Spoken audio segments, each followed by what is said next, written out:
मी पत्रामध्ये आता पाहणार आहोत गावाकडच्या महत्त्वाच्या 50 बातम्या सुरुवात करूयात। लाडकी बहीण योजनेचे हप्ते यापुढे देखील मिळत राहणार आहेत। तसंच एकाही पात्र लाडक्या बहिणीच्या खात्यात जाणारे पैसे बंद होणार नाहीत असा लाडक्या भावाचा शब्द आहे असं उपमुख्यमंत्री एकनाथ शिंदे म्हटले। शेतकऱ्यांना खतं, बी बियाणं, औषधांवरील जीएसटीतून आता दिलासा मिळणार आहे। केंद्र सरकारच्या जीएसटी परिषदेच्या माध्यमातून प्रयत्न करणार असल्याची माहिती उपमुख्यमंत्री अजित पवार यांनी विधान परिषदेत दिली आहे। शेतकऱ्यांकडून पुढील 5 वर्ष आपण विजेचं बिल घेणार नाही असा शब्द देत राज्याचे मुख्यमंत्री देवेंद्र फडणवीस यांनी शेतकऱ्यांना आश्वस्त केलं। तसंच मागेल त्याला सौर पंप आम्ही देणार असून 3 महिन्यात जोडणी देऊ असंही फडणवीस म्हटले। संपूर्ण कोकण किनारपट्टीवर असलेल्या गडकिल्ल्यांचं ऑडिट झालं पाहिजे अशी मागणी कुडाळ मतदारसंघाचे नवनिर्वाचित आमदार निलेश राणे यांनी विधानसभेत केली। मुख्यमंत्र्यांनी याची दखल घेऊन याबाबत आवश्यक ती सुरक्षितता लक्षात घेऊन निर्णय घेण्यात येईल असं आश्वासन दिलं। भारतीय हवाई दलानं अग्निवीर वायू 2025 भरतीची अधिसूचना जारी केली आहे। अर्ज प्रक्रिया 7 जानेवारी 2025 ते 27 जानेवारी 2025 पर्यंत होणार आहे। उमेदवार विज्ञान शाखेतील आणि 12वी मध्ये किमान 50% गुण मिळवणं गरजेचं आहे।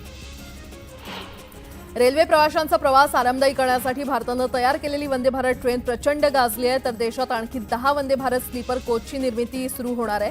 200 वंदे भारत एक्सप्रेसचं टेंडर विविध टेक्नॉलॉजी पार्टनर्सना देण्यात आल्याचं रेल्वे मंत्री अश्विनी वैष्णव यांनी लोकसभेत सांगितलं।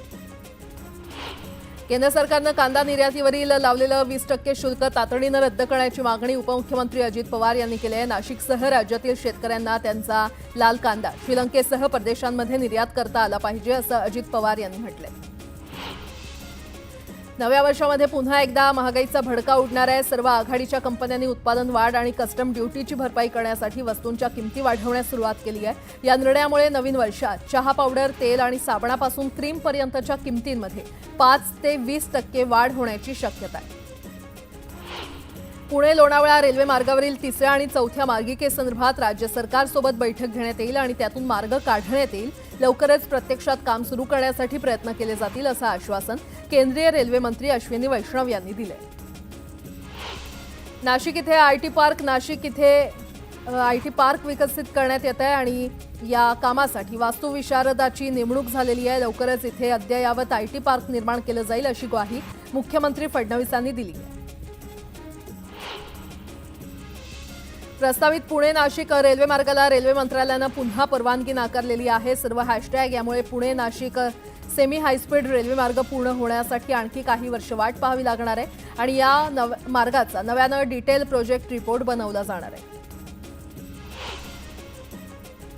राज्य सरकारनं कृषी उत्पन्न बाजार समित्यांच्या सेसमध्ये किमान तिप्पट आणि कमाल दुप्पट अशी वाढ केली आहे। त्यामुळे किमान सेस 25 पैशांवरून 75 पैसे आणि कमाल सेस 50 पैशांवरून 1 रुपया करण्यात आलाय। रेशनच्या धान्याचा काळाबाजार रोखण्यासाठी पुरवठा विभागानं उपाययोजना सुरू केलेली आहे। रेशन दुकानांवर धान्य आल्याचा आणि दुकानावरून धान्य घेतल्याचा मेसेज संबंधित लाभार्थ्याच्या मोबाईलवर येणार आहे। यासाठी आधार कार्ड आणि मोबाईल क्रमांकाची नोंदणी आवश्यक आहे। ॲप आधारित कॅब चालकांसाठी केंद्रानं मार्गदर्शक नियमावली तयार केली आहे, पण त्याची अंमलबजावणी केली जात नाही आणि त्यामुळे प्रवाशांच्या सुरक्षेचा प्रश्न ऐरणीवर आलाय। या प्रकरणातील याचिकेची दखल घेत हायकोर्टानं राज्य आणि केंद्र सरकार तसंच अन्य प्रतिवाद्यांना नोटीस बजावली आहे। मुंबईच्या हवेची गुणवत्ता सध्या वाईट ते अतिवाईट श्रेणीमध्ये आहे। थंड हवेमध्ये प्रदूषकं साचून राहत आहेत। समीर ॲपच्या नोंदीनुसार गुरुवारी मुंबईची हवा मध्यम श्रेणीमध्ये नोंदली गेली असली तरी मुंबईतील बहुतांश केंद्रांवर वाईट हवेची नोंद झाली आहे। बेस्ट उपक्रमाला मदत करण्यास पालिका प्रशासनानं नकार दर्शवल्यामुळे बेस्ट कामगार सेनेनं मुख्यमंत्री देवेंद्र फडणवीस यांना साकडं घातलंय। फडणवीस यांनी बेस्ट वाचवण्यासाठी पुढाकार घेऊन बेस्ट महाव्यवस्थापक, पालिका आयुक्त आणि कामगार संघटनेची संयुक्त बैठक बोलवावी अशी मागणी कामगार सेनेनं फडणवीस यांना पत्र पाठवून केली आहे। पुण्यामध्ये निवडणुकीच्या काळात प्रचारासाठी हेलिकॉप्टरचा सर्वाधिक वापर झाल्यानं आता प्रवाशांच्या मागणीनुसार आनंदाच्या सफरीसाठी हेलिकॉप्टर उड्डाणं घेणार आहेत। पुण्यातून पर्यटन आणि तीर्थाटनासाठी हेलिकॉप्टरच्या मागणीत वाढ होते।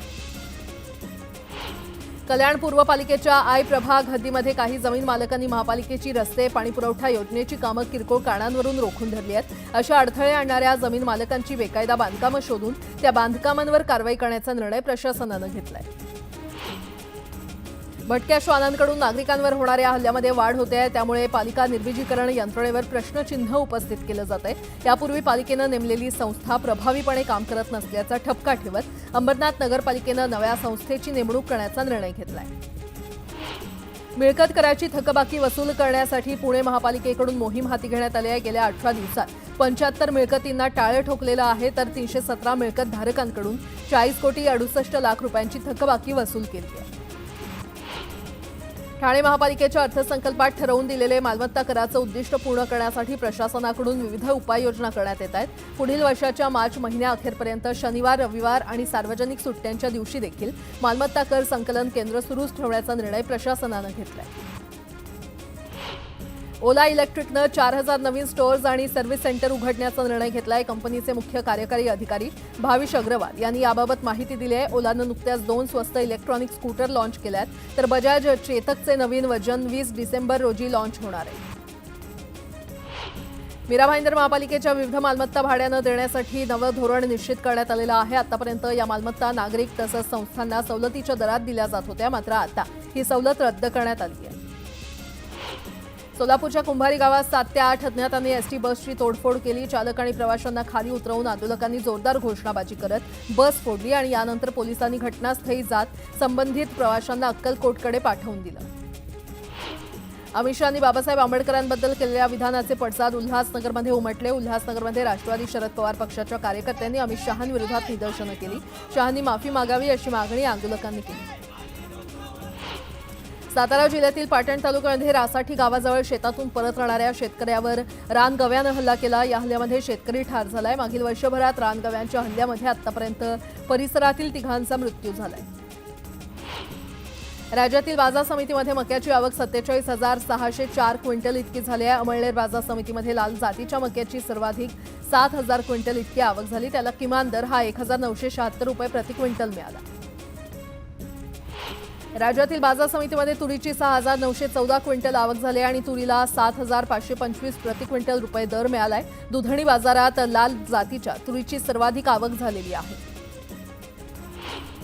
गेटवे ऑफ इंडिया इथून घारापुरीकडे निघालेल्या प्रवासी बोटीच्या अपघातातील मृतांची संख्या 14 झाली आहे। गुरुवारी अपघातग्रस्त नीलकमल बोटीच्या सांगाड्यात आणखी एक मृतदेह सापडल्याची माहिती अधिकाऱ्यांनी दिली आहे। मृतदेहाची ओळख पटवण्याचं काम सुरू आहे।